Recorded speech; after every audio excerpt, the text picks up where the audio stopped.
It's mostly because it's not actually a space where payers are going to be the right partner at first, right? Someday those may be drugs or devices or other things that are reimbursed by a payer, but that's usually, frankly, like these are hundreds of millions of dollars later into development, into perfection, into launch and go to market. Often those products go to market either through providers or direct to consumer. And so payers are kind of the last stakeholder in many ways of this. And so what we're looking for are companies that are earlier where like we can actually be a critical stakeholder in value add. We can help you navigate contracting. We can help you think about what data you need to pull to be able to get in the door. We can help you figure out how you can actually develop value-based models that would benefit a payer and this company, right? Like that's where we want to focus, is where there's true value add. And like up until usually years, if not decades later on these scientific advancements, like we don't have a value add besides just money.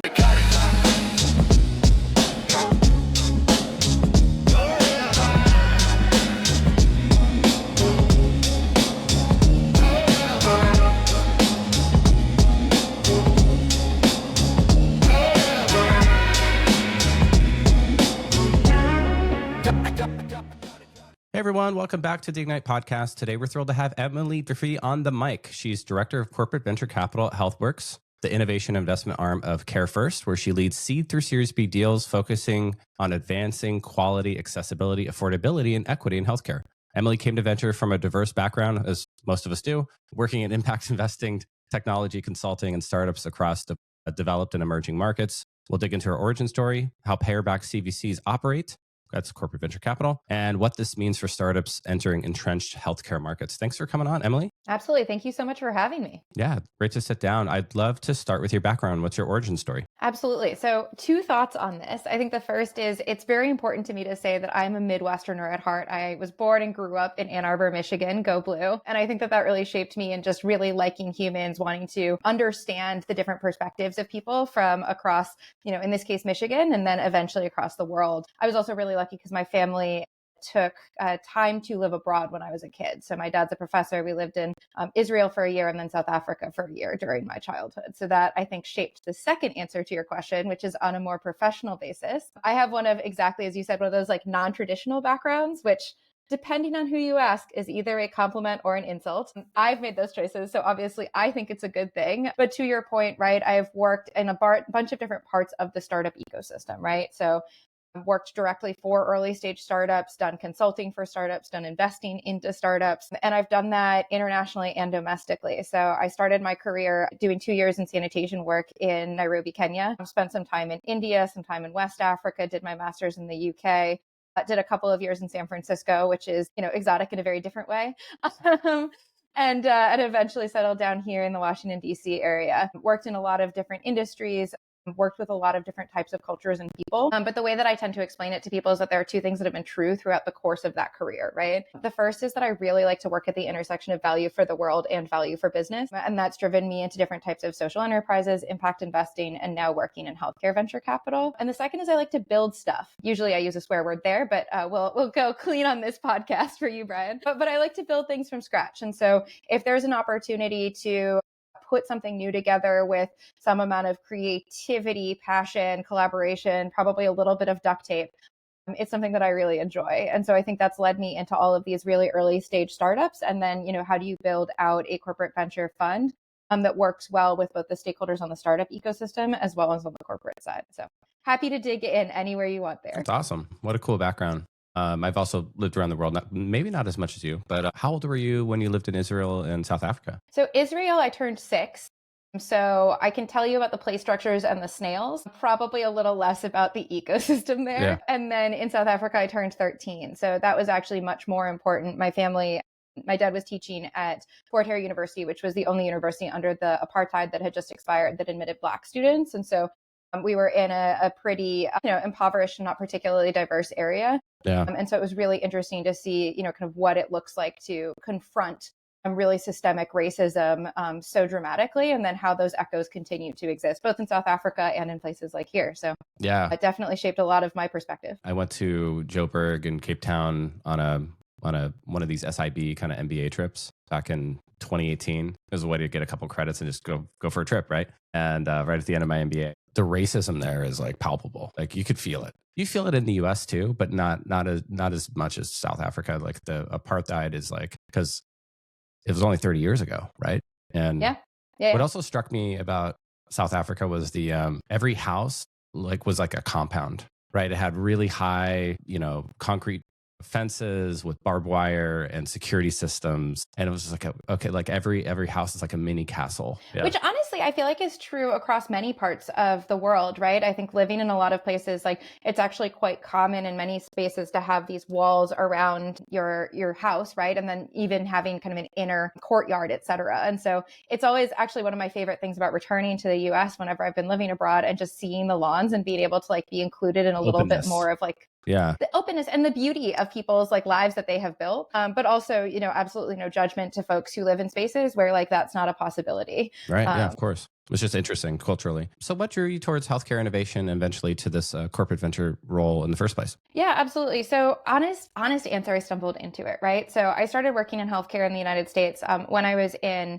San Francisco working for a company called Clover Health. I didn't really know much about healthcare in the United States, didn't understand the role of payers, but I had a previous colleague who I respected and liked the way that she worked. And she was like, hey, there's a group of really smart people with me who are working on this thing. Do you want to join? And I was like, that sounds great.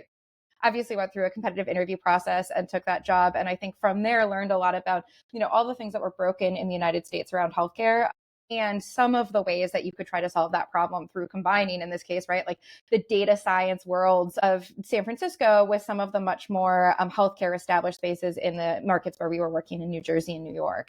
And so I think that was kind of my first foray. From there, I did my master's, consulted a little bit with the NIH there in the UK to understand what it looked like to have more public healthcare systems. Then moved to back to Kenya, where I spent 2 years doing impact investing focused on healthcare and education in Sub-Saharan Africa.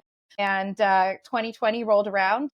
The world shut down. It was time to move back to the States. And especially with the COVID pandemic and my experience in healthcare, it didn't feel like there was anything more important than refocusing my career on healthcare in the United States and thinking about how we can close some of these gaps that I think were just even further illuminated by the inequities that we saw in the way that people were navigating the COVID healthcare crisis, and have stuck there since. So you have a background spanning investing, consulting, startups. How do you think those experiences shape your view of innovation in healthcare and also investing in health tech startups? Yeah, I mean, I think that I'm really grateful that I'm able to see any problem that I come to with different lenses, right? I've actually been in the back end code at places like Clover. To be clear, not building it, no one should trust me in it, but reading it and trying to understand what was going on.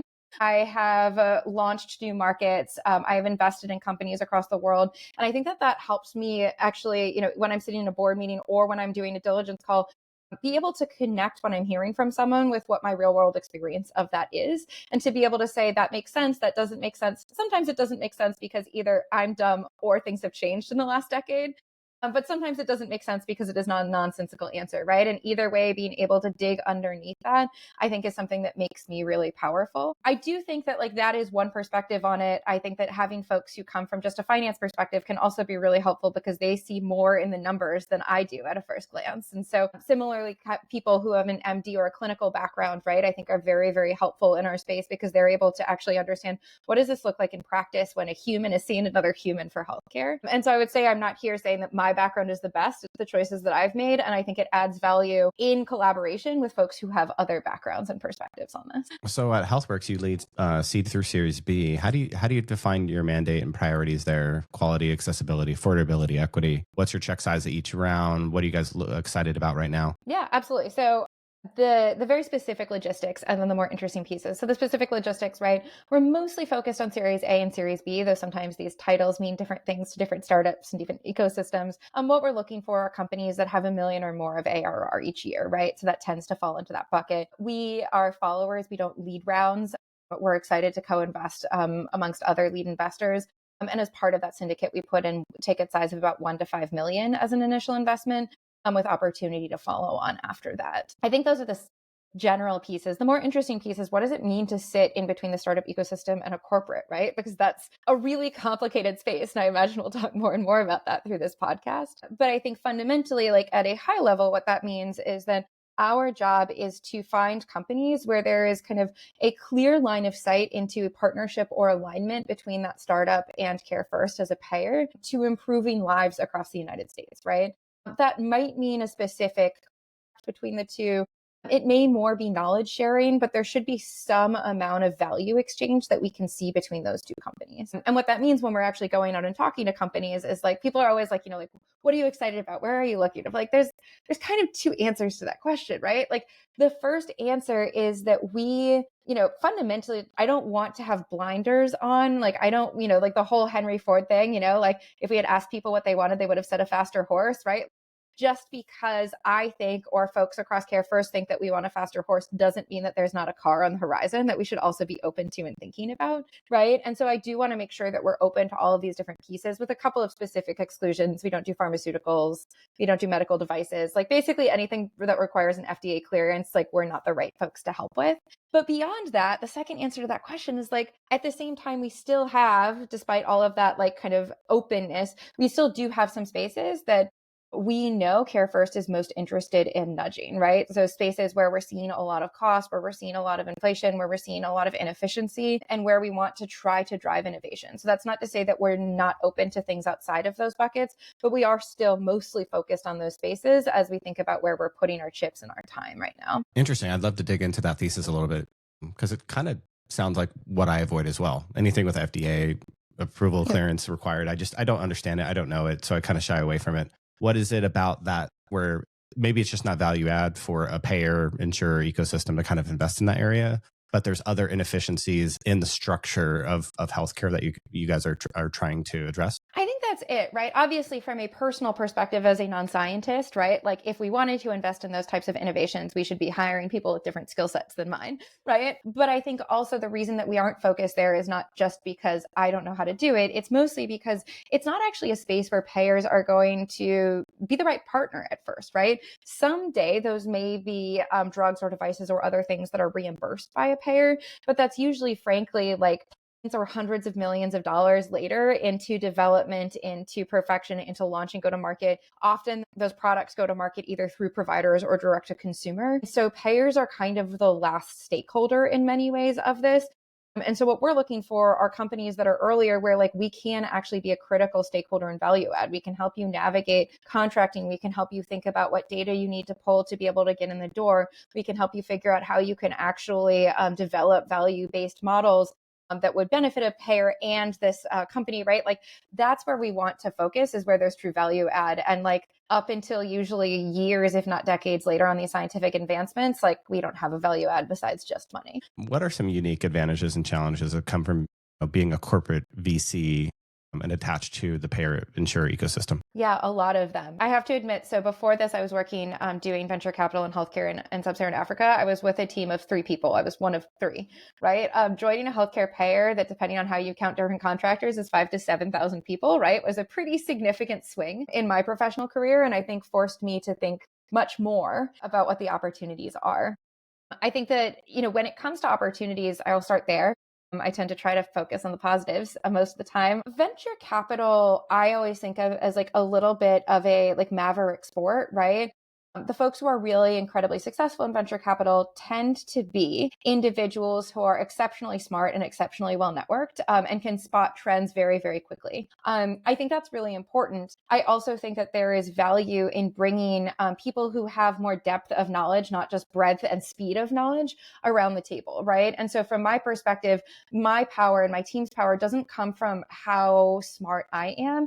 It comes from the relationships that I can build with those 5,000 other folks at CareFirst to say, hey, like you entrepreneur have a question about this very nuanced thing about like the new Medicaid regulations. I don't know the answer to that any better than you do, but I have access to this person who has spent 20 years in this regulatory space and can explain the ins and outs of like what that actually means in practice. And so like those are things where I see us being kind of exceptionally valuable in the network and the community that we can bring together around both deciding which investments to make and then supporting the investments that we do make. So that's what I think the biggest opportunity as a CVC is. It also gives us, to a certain extent, some amount of understanding of what, when you know one payer, right? We're all special snowflakes. And so having access to, for example, other blues and other CVCs, there's a little bit of camaraderie there. And I think that enables me to see around the corner, not just about what does CareFirst think about, but what are the trends that are happening across payers that help me understand what a good investment might be versus a space that may actually be kind of saturated and or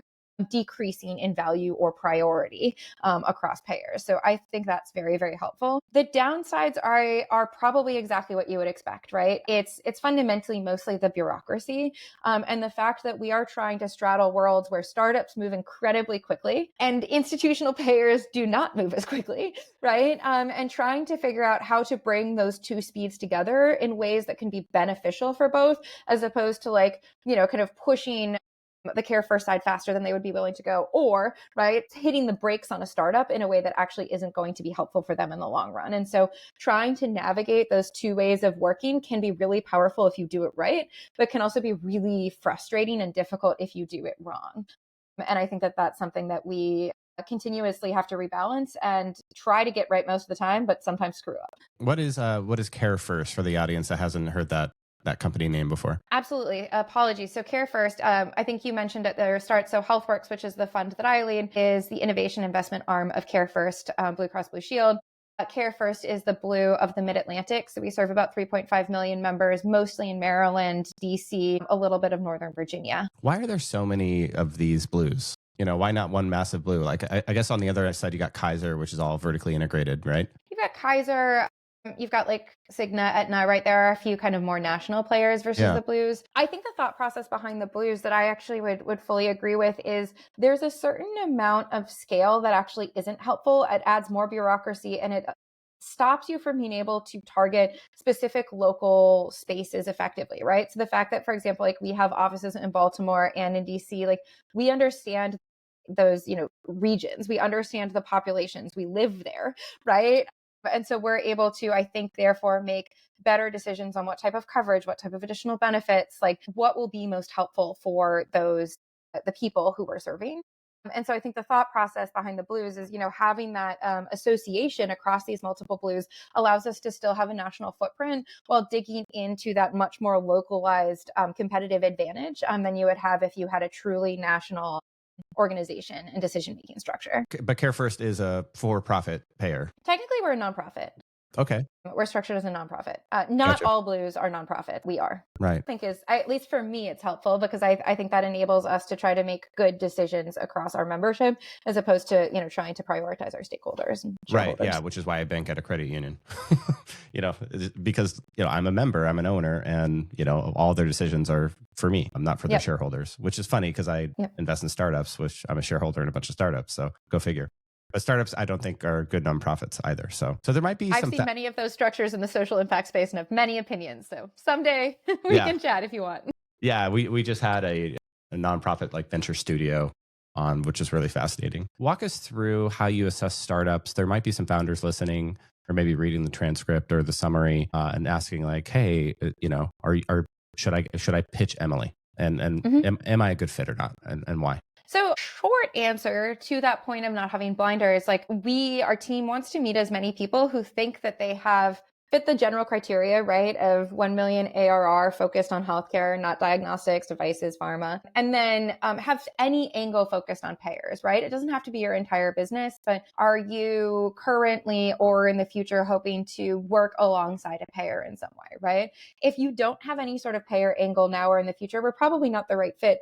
Mostly because we can't help you, right? I would rather save our resources, our team's time for working with startups where we think we can truly move a needle and help get that step function up to the next stage of growth, design, whatever the company needs. Obviously, it's very much dependent on the individual company. So I think, but if you fit those criteria, come to me, right? I would love to meet you or have you meet someone on my team. I have lots of folks who are experts in different areas. And I think that that's really, really helpful for me to be able to say okay, what across the ecosystem is happening and how do we make sure we're understanding it and finding the companies that are going to be most helpful.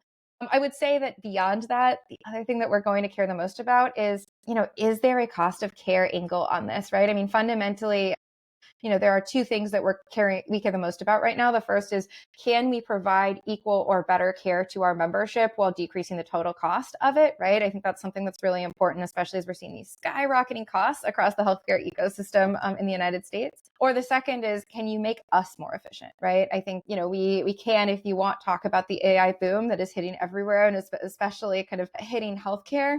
But I do think that there is an interesting opportunity there to say, okay, there are these new technologies that are coming out, and we know that some of what is driving up costs in healthcare is waste in the system, right? It's both, kind of inefficient processes at payers and at providers, and also just inefficient processes between the two of them, communicating with each other. And so if there's a way for us to drive down those costs, that's another thing that's important. I know I'm going on long. So one last thought on this, because I do think it's important, is, as many folks probably know in the healthcare space, many payers have been losing money. Last year was rough. This year is more rough. I think that next year doesn't look to be significantly better, especially with some of the regulatory changes that are, we're facing. And so fundamentally, payers, I think, are continuing to tighten the purse strings across the board. And so that makes it even more important to find ways to drive down these costs as we face these kind of lower and lower revenues that are coming from the payer space. It's an interesting industry if you stop and think about the structure of it, right? Because on one side you have the consumers and the companies paying the premiums, right, for healthcare.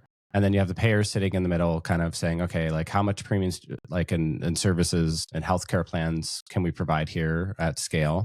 And then you have the service providers, right? The actual hospital groups and clinics and surgery centers, whatever, implementing the services, right? The medical procedures, services, care. And, like the incentives they're kind of not aligned, right? Yes. And I think you know a lot more about this than I do. So I'd love to understand it better. With the regulations, I think are they capped on their profit margins, kind of like utilities are, where it's like, okay, you can't have more than 10% profit margin or whatever it is. Yep.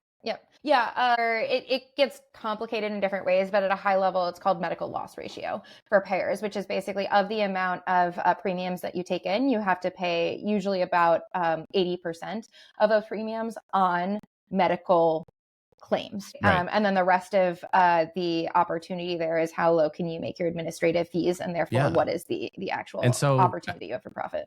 I think, we have this problem in California with PG&E, right? PG&E is capped on their profit margin. And if you stop and think about that, well, if my only way to increase profits, and I'm the CEO, the CFO or whatever, the only way to increase profits and earnings per share is to increase the cost, basically, right? Because I'm capped. I'm capped at, 10 or 15% or 20%. And so like, if I want to double profits, I have to double costs. I have to double the revenue, basically. And so I have to actually increase the costs to increase the profits, if that makes sense. It does. We don't have quite the same incentive structures. I don't think you don't have this healthcare problem. But yeah. Well, but not just nonprofits. It's just too competitive, right? I think that works much better if you're a monopoly or potentially even like an oligopoly type structure, right? Where like you can actually increase costs, but like especially right now, as frankly a lot of parts of our economy I think are struggling a little bit, right? We're seeing even employers become incredibly cost conscious in how much they're willing to pay for these benefits, right? Individuals who aren't getting it through employers are also very cost conscious, and they usually have multiple options that they could go with. And so I hear what you're saying. I think the main thing that is stopping that is the competitive nature across the many different health insurances that could be chosen. Like me as a consumer, I'm looking at all these health plans I have. There might be a dozen of them or 24, right? And I'm like, okay, well, like, what's my deductible? What's it include? There's like kind of a market for payers there, right? I'm going to try to go with the lowest cost, the highest value, insurance provider that I can, payer in this case. Yeah. And then on the other side of the market, you have a bunch of service providers, and their incentive is to provide services, right? Because that's how they make profits, right? And so their incentive is to do more things, right? And build more things. And then there's like, maybe you could describe that tension between the payer and the hospital systems, where you guys are negotiating back and forth for cost of care and how much should this cost and how much will cover. There's a lot of tension there, I would imagine. Absolutely. Well, and I can describe it a little bit. So I think you hit the nail on the head, right? But the fundamental piece is, especially when you look at providers or hospital systems, right? Like they in many ways want to bill as many things as they can, right? Because that enables them to likely drive the best results for patients to a certain extent with certain limits, right? And B, also make the most money that they could, right?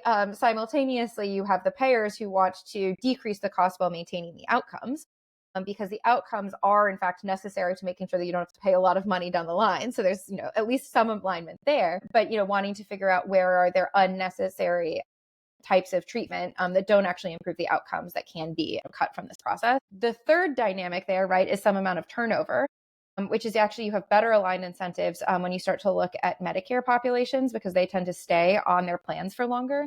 Right? In the commercial side, you're expecting people to churn every at most 5 years. And so you have this kind of interesting incentive of you want to make sure that you are removing the acute episodes and opportunities that might happen in the next 5 years. But you don't necessarily have an incentive to treat a 30-something-year-old for something that is going to, only impact them when they're 80, right? Because the likelihood is that they're not going to be with you, which is where you see nationalized systems like the NIH actually have more incentives to kind of align with outcomes. The one other thing that I would add to this, right, is like, yes, all of these tensions are there. The incentives across the healthcare system in the United States are screwed up, right? I don't think anyone would argue with that. This is where the push for value-based care has really come, right? The thought process behind that being, if you can align incentives behind the outcomes that all of us want, right? So we all want folks who have early stage chronic conditions to have better treatment and management of those so that they do not get worse.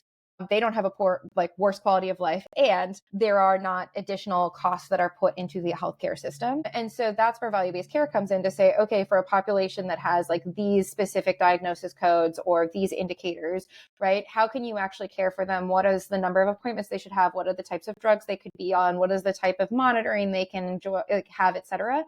And actually incentivize providers to do those things by, if we're saving costs on the payer side, sharing that cost savings between the two of us, right? And that's where I think we're starting to see a lot of this. It's not perfect, but it is a much better alignment and incentive structure than historically this push and pull between payers and providers, where like one wants to spend too much money and the other one theoretically wants to spend too little money, right? And then we're just like caught in this kind of middle ground as individual consumers. So imagine you're king for the day. Trump appoints you as, I don't know, the medical czar or whatever.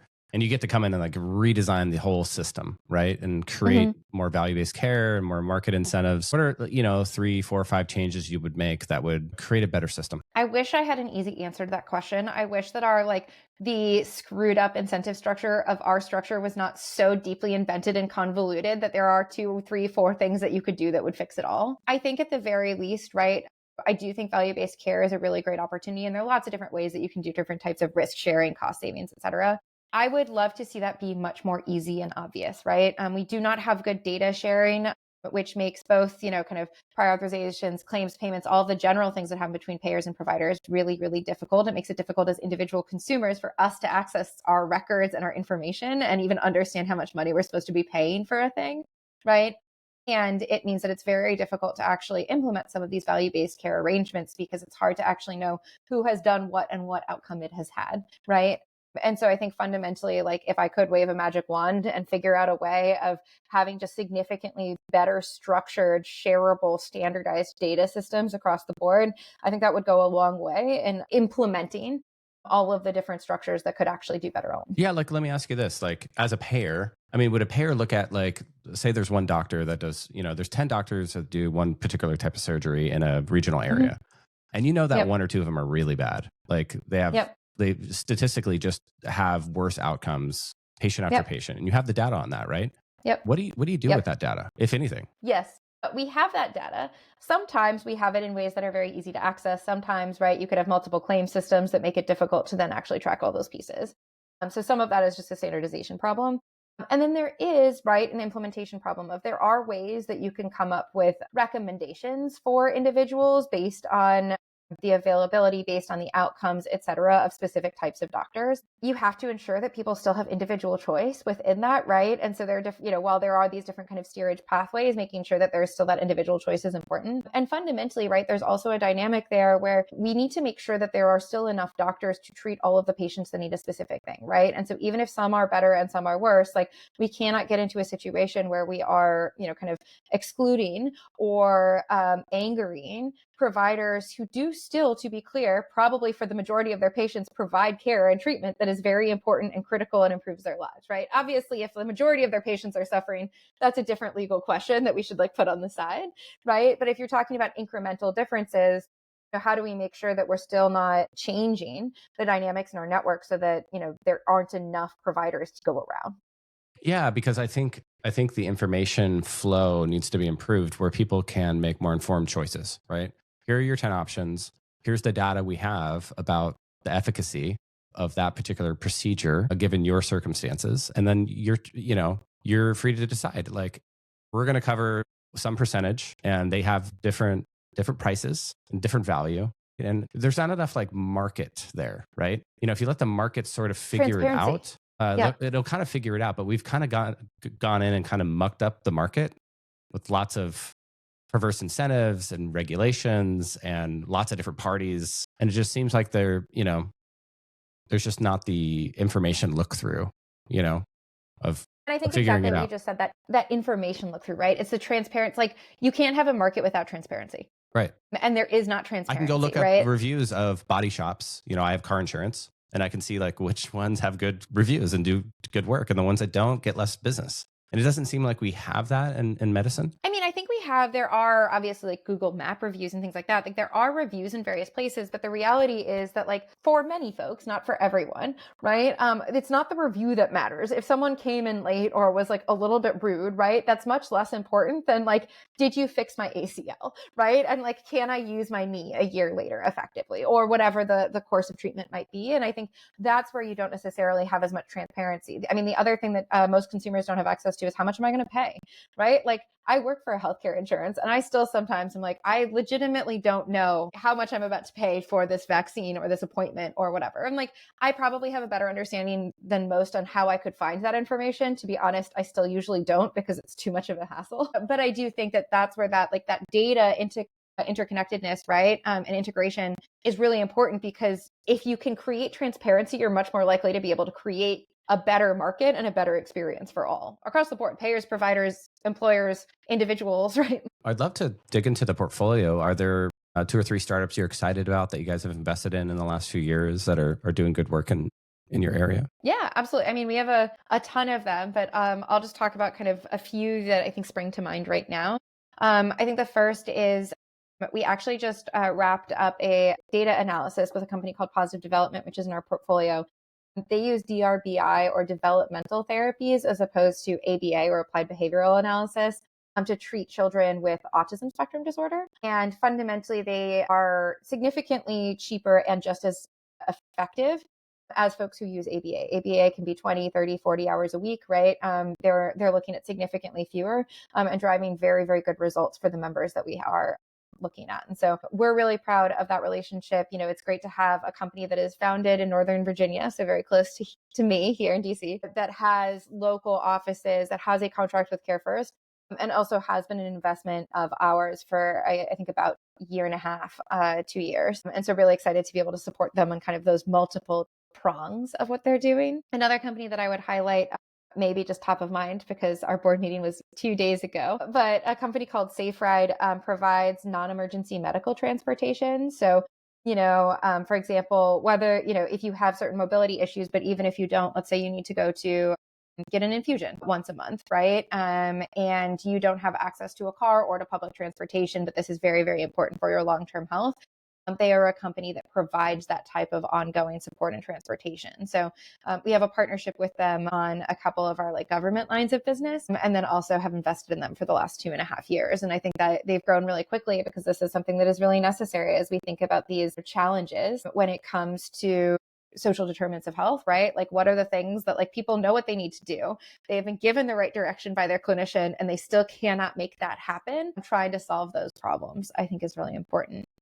Which I think leads me to a third company that I would highlight, which is a company called Kalina, which do nutrition services. So again, right, these different pieces of, if you have certain chronic conditions and someone is like, well, you need to change your diet. And you're like, how do I do that? What am I supposed to eat? Like, what will taste good? Like, what will power my body to be able to do the things I need to do and still be healthier for me in the long run? I think having access to those types of services can be really, really helpful in making sure that you're continuing to evolve your lifestyle in ways that feel normal and natural for you, and also give you the longevity that you want in life. So on the startup side, trends and timing, what are you kind of seeing as tailwinds or headwinds right now in this area? Yes, a few thoughts. I think generally speaking, right, healthcare is in the payer space is currently contracting. And so I think a pretty significant headwind is for any company just getting the brain space and the wallet space of another company is difficult and important. I think that just means that companies need to do two things, right? They need to make sure that they're actually solving a top 5 problem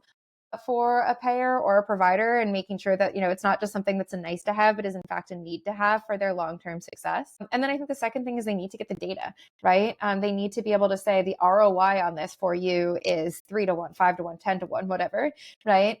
Because that's the way that I think people are actually going to perk up and listen and take notice of those types of solutions. Why is it contracting? What do you mean by that? I didn't know about this.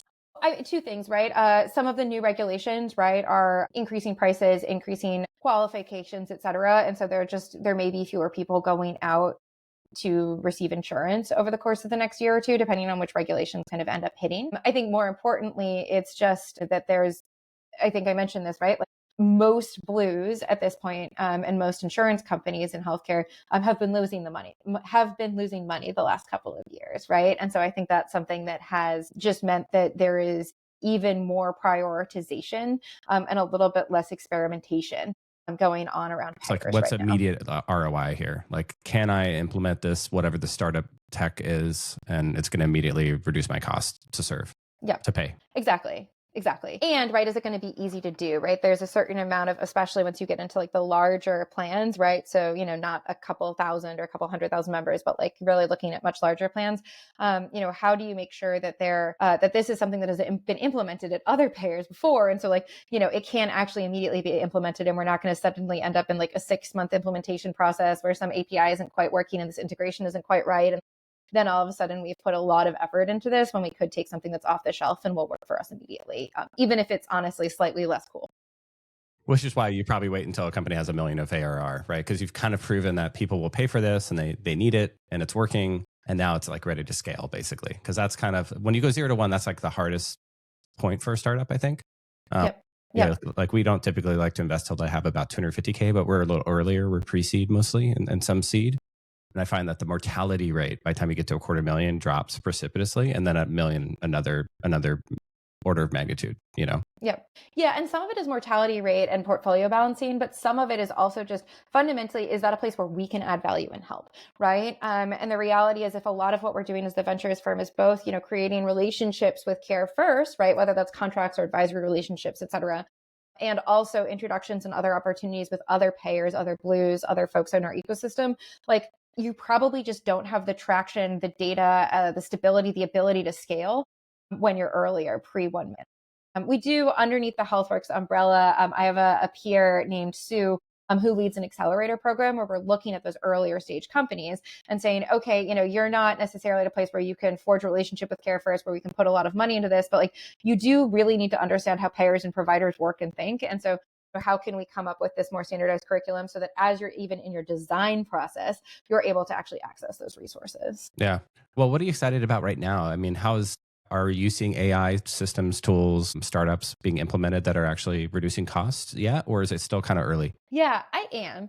I would say I think I'm a little bit maybe more cynical than other folks in this space. I feel like my favorite joke in this is just because a new technology exists doesn't mean healthcare adopts it. We still run on faxes. Email has existed for decades at this point, and we're still faxing things. And so I know, right?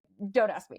Somehow a fax is more real than an email or something. Yeah. Yeah. And I mean, part of this is there's a certain amount of just human to human interaction that does have to happen in healthcare. And so some amount of written notes kind of makes sense. But either way, right? There has been historically in healthcare just slower adoption of some of these new technologies. I think we're actually in a really exciting place right now because new solutions through the AI boom are hitting a economic moment that is requiring innovation, right? We cannot continue as is. Healthcare spend is just continuing to skyrocket. Everyone sees it. We must drive that down. And so I think that there is just a significant opportunity in this moment to take advantage of some of the crisis in the economic space to say, well, that gives us the space to innovate more. So we are seeing AI, right? especially around the back end, on the payer side, especially on the back end, right? So like different ways that we analyze claims data, risk data, do customer service, et cetera, right? I think that there are lots of opportunities there that have just enabled us to be much more efficient. On the provider side, I don't touch that as closely, but I think there's even more exciting opportunities there, both on their like back end and administrative side, but also just in general about like, how can you get second opinions through AI? How can you actually identify based on certain criteria what might be possible diagnoses for a patient, and how you can make sure that like in that meeting, in that appointment that you have with them, you're being as effective as possible. And so I think that there are a lot of really interesting AI applications. I think that there's a lot of risk attached to that, right? Which is like, as we know, I mean, there's bias in both AI models and in individual humans, right? And so like, this is not necessarily me saying that they're worse, but they aren't always necessarily trained and equally effective across different population sets. And so I think that that's something we don't have as much of on the payer side because we're just using it administratively. But I do think when it comes to actual frontline care, that's going to be something that we will have to wrangle in this industry and figure out how we effectively regulate that, both from a national and a state level, and also just from a policy level at individual healthcare systems or payers of like what our expectations are. Looking out 5-10 years from now, what are you excited about for the industry? I really do actually think a fair amount of our back end work will have changed. I don't have the crystal ball into figuring out exactly what that will look like. I think there will be some things that we try that fail and some things that work really well. But I am excited to see what that looks like. I really hope, actually, to our earlier conversation about transparency, that these new models and the efficiency that can be driven by that will actually force us to be much more standardized in the way that we structure data, use data, and that can actually create more transparency for all stakeholders, payers, providers, employers, individuals. Like, I think that would be really, really powerful, because I do think that I hope that individuals start to have more and more power in this system, right? That we want to see more of our data records. We want to be able to make more informed decisions. We want to have access to more fast care. I think we're moving into the space also just in generations where like the adults, right? The main caretakers at this point are mostly like Gen X, millennial, starting to be Gen Z, right? People who are very, very comfortable with digital solutions and opportunities. And I think that that's going to just drive a different level of expectation of personalization and digitization in healthcare that will be really exciting. Those are some of the things I'm excited about. Yeah, so on the scientific side, healthcare certainly lags, as you said, right? It lags 10 to 20 years, right? So like I already see it in startups now that they're getting much more capital efficient, more revenue per employee, just lower costs, everything, using more and more agents. And you can imagine, a unicorn, billion-dollar company in the future that only has a handful of employees using AI under the hood. It seems to me that healthcare will take 10 to 20 years to fully realize that dream. But if you had a crystal ball, 10 to 20 years from now, when AI has completely penetrated and proliferated through the healthcare system, do you feel like we'll manage to reduce the costs and increase the value of the care delivered? Or do you feel like we'll just keep compounding like this inflation in healthcare, even with the deflationary effects of AI? I mean, first of all, I don't know that AI will completely saturate in healthcare in the sense of like, we'll always be behind and there'll always be the new I'm talking coming, 10, 20 years in the future. Imagine like where you guys are now with like SaaS, right? Yep. Like you're just now have like all the SaaS tools and, stuff like startups had 15, 20 years ago, right? Yeah. Yeah. I do think that it will drive down costs is my hypothesis.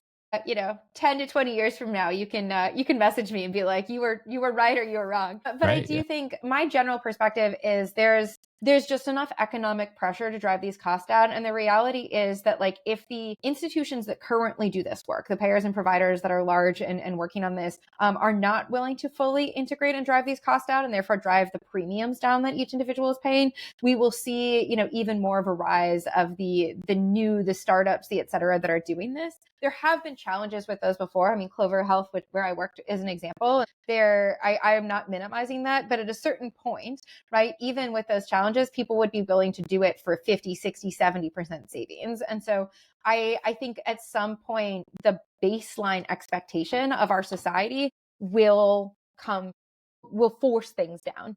And those who cannot innovate and redo their work in their back end will slowly fade away, or by a lot of folks who have done it and then use their work instead. I think a big problem there, which is interesting, is the capped profits, right? Because again, you're not incentivized to reduce costs. You're incentivized to increase costs if your profits are capped.